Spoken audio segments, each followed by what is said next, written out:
అందరికీ నమస్తే అండి. Welcome to my channel real talk with Suni. ఈరోజు మనం మాట్లాడుకోబోయే టాపిక్ మధ్యప్రదేశ్లోని జబల్పూర్ అనే ప్రాంతంలో ఇందర్ కుమార్ తివారీ అనే ఒక 45 సంవత్సరాల వ్యక్తికి సత్సంగ్ బాబా అంటే మనకి ప్రవచనాలు చెప్పే బాబా అని అంటారు కదా, అలాగే మధ్యప్రదేశ్లో మంచి ఫేమస్ అయినటువంటి అనిరుద్ధాచార్య మహారాజ్ అనే ఒక బాబా దగ్గరికి ఆయన వెళ్ళడం జరిగింది. వెళ్ళిని ఆయన తన యొక్క బాధని చెప్పుకున్నారు. ఏంటంటే, స్వామి నాకు 45 సంవత్సరాలు వచ్చాయి, నాకు ఇంకా పెళ్లి కాలేదు, ఏం చేయాలి అని అడిగాడు.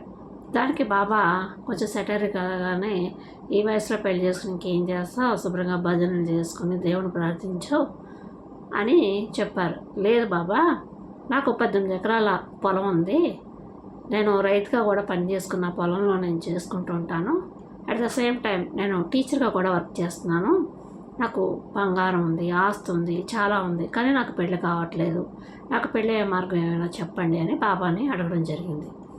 అయితే సరే బాబా గారు, ఏం లేదులేనైనా నీకు పెళ్ళి అవుతుందిలే సరే అనేసి చెప్పి పంపించేశారు. ఇక్కడ సీన్ కట్ చేస్తే కొన్ని రోజుల తర్వాత ఈ వీడియో ఏదైతే ఉందో అది చాలా వైరల్ అయిపోయింది. ఎంత వైరల్ అంటే, ఆయనకి ఆ వీడియో చూసి ఒక ఫోన్ వచ్చింది. ఒకసారి ఫోన్ అంటే ఫేస్బుక్లో ఒక మెసేజ్ ద్వారాగా అప్రోచ్ అవ్వడం జరిగింది. అది ఎలా అంటే, ఇలా మీరు పెళ్ళవలేదని మీ గురించి మేము విన్నాము సోషల్ మీడియాలో, సో మా అమ్మాయిని మేము చేయాలనుకుంటున్నాం, మీరు మాకు నచ్చారు, మా అమ్మాయి పేరు ఖుషి తివారీ, ఆ అమ్మాయిని మీకు ఇచ్చి పెళ్లి చేయాలనుకుంటున్నాము, సో మీకు అభ్యంతరం లేకపోతే మేము పెళ్ళికి రెడీ అన్నారు. యాజ్ యూజువల్గా అమ్మాయి ఫోటో అది పంపించారు. అది చూడగానే ఈయనకి అమ్మాయి నచ్చింది. ఆ అమ్మాయి వయసు వచ్చేసి 20 సంవత్సరాలు ఆ ఏజ్లో ఉంటుందన్నమాట. చూడగానే ఈయనకి నచ్చేసింది. ఇంకా వెనక ముందు ఏం ఆలోచించుకోకుండా ఓకే చెప్పేశాడు. ఇలా ఓకే చెప్పిన క్రమంలో ఒక 2 రోజుల తర్వాత ఒక అతని నుంచి ఫోన్ వచ్చింది.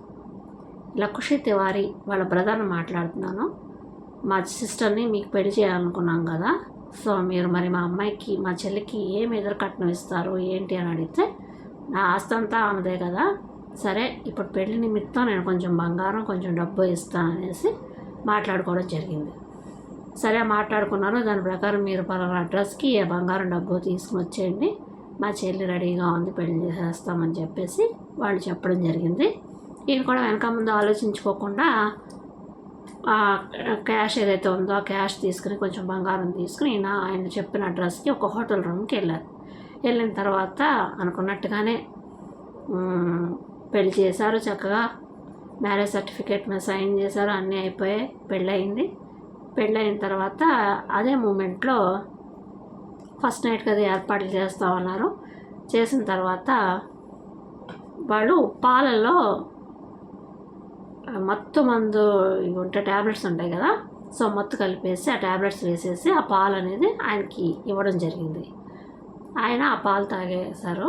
ఇక ట్విస్ట్ ఏంటంటే, ఎవరైతే మా సిస్టర్ అని ఫోన్ చేశాడో ఆ వ్యక్తి ఆ ఖుషి తివారీ వాళ్ళ హస్బెండ్ అనమాట. ఇంకొకటి ఆ అమ్మాయి పేరు ఖుషి తివారీ కూడా కాదు, ఆ అమ్మాయి పేరు షబీనా భాను, ముస్లిం అమ్మాయి. ఆ అమ్మాయికి ఆల్రెడీ పెళ్ళయింది. ఎవరైతే ఫోన్ చేశారో బ్రదర్ అని ఆ వ్యక్తే ఆ అమ్మాయి హస్బెండ్. సో మత్తు మంది ఇవ్వగానే ఆయన అది తాగేసి పడిపోయాడు స్పృహ తప్పి. ఆ స్పృహ తప్పి పడిపోయిన వ్యక్తిని వాళ్ళు చంపేసి ఆ శవాన్ని మారుమూల ప్రాంతం అంటే ఎక్కడ ఊరి చివర వదిలేసి వెళ్ళిపోయారు. వెళ్ళిపోయిన తర్వాత ఎక్కడైనా శవం కనిపించింది, అది కూడా అనుమానాస్పదంగా ఉంది అంటే ఎంక్వైరీ, పోలీసులు ఎంక్వైరీలు అవి జరుగుతాయి కాబట్టి ఆ ఎంక్వైరీ జరిగే ప్రాసెస్లో ఈ అమ్మాయితో పెళ్ళయింది, ఆ అమ్మాయి పేరు ఖుషి తివారీ అని ఏదైతే ఆధార్ కార్డు, ఈ మ్యారేజ్ సర్టిఫికెట్ ఇవన్నీ బయటకు వచ్చి వాళ్ళు ఎంక్వైరీ చేయడం స్టార్ట్ అయినప్పుడు ఇవన్నీ ఒక్కొక్కటి బయటకు వచ్చాయి. ఏమని, ఆ అమ్మాయి ఖుషి తివారీ కాదు, ఆ అమ్మాయికి ఆల్రెడీ పెళ్ళయింది, షబీనా భాను ముస్లిం అమ్మాయి, తివారీ కూడా కాదు, తివారీ అంటే తెలుసు కదా బ్రాహ్మణ్స్, సో బ్రాహ్మణ్ అమ్మాయి కూడా కాదు, ముస్లిం అమ్మాయి. ఇలా పేరు మార్చుకుని ఫేక్ ఐడీస్ సృష్టించి అతని డబ్బు కోసం పొలం బంగారం ఏవైతే ఉన్నాయో వీటన్నిటి కోసం వాళ్ళు స్కెచ్ చేసుకుని ఈ విధంగా అతన్ని పెళ్లి చేసుకున్నట్టు చేసుకొని పాపం అతని ప్రాణాలు తీసేయడం జరిగింది. ఇక్కడ నేను చెప్పాలనుకున్నది ఒకటే అండి, సోషల్ మీడియా అనే కాదు, దేన్నైనా ఇందులో అయినా సరే మంచి చెడు అనేవి రెండు ఉంటాయి. సోషల్ మీడియా దానికి ఏం అతీతం కాదు. సోషల్ మీడియాను కూడా మంచికి వాడుకోవచ్చు, చెడుకి వాడుకోవచ్చు. ఇక్కడ సోషల్ మీడియాలో ఇతర ఆస్తి వివరాలు ఏవైతే స్ప్రెడ్ అయినాయో, ఇంత నాకు ఆస్తి ఉంది, ఇంత ఉంది, పొలం ఉంది, బంగారం ఉంది, ఇవన్నీ ఎప్పుడైతే చెప్పాడో ఈ అతను చెప్పడం వల్ల ఓహో ఇతనికి ఇంత ఆస్తి ఉంది, మనం ఇతన్ని ఇలా నమ్మించి మోసం చేసి పెళ్లి చేసేసుకుని అతను ఆస్తి చంపేసి అతను అటు తొలగించుకుని ఆస్తి అంతా లాక్కోవచ్చు అనేసి ప్లాన్ చేసుకుని అతను పెళ్లి చేసుకుని అదే స్పాట్లో పాపం అతన్ని చంపేయడం కూడా జరిగింది. ఈ మధ్యన సోషల్ మీడియాలో హోమ్ టూర్లని ఈ వ్లాగ్స్ ఎక్కువైపోయాయి. మాకు ఇంత ఆస్తుంది, నాకు ఇంత బంగారం ఉంది, నాకు అది ఉంది, నాకు ఇది ఉంది అని విపరీతంగా అదొక ట్రెండ్ అయిపోయిందనమాట. ఇది చూసి చాలామంది ఊరుకుని ఎందుకుంటారండి, ఊరికి ఎవరు ఉండరు కదా. ఇలాంటివి చూసినప్పుడు వాళ్ళకి అరే మనం ఇంత ఆస్తుందంట, వాళ్ళ అడ్రస్లు కూడా చెప్పేస్తారు కొంతమంది. అయితే దీనివల్ల ఇలాంటి నేరాలు జరిగే ప్రమాదం చాలా ఎక్కువ అయింది ఈ మధ్యకాలంలో. సో అందరూ దయచేసి జాగ్రత్తగా ఉండండి.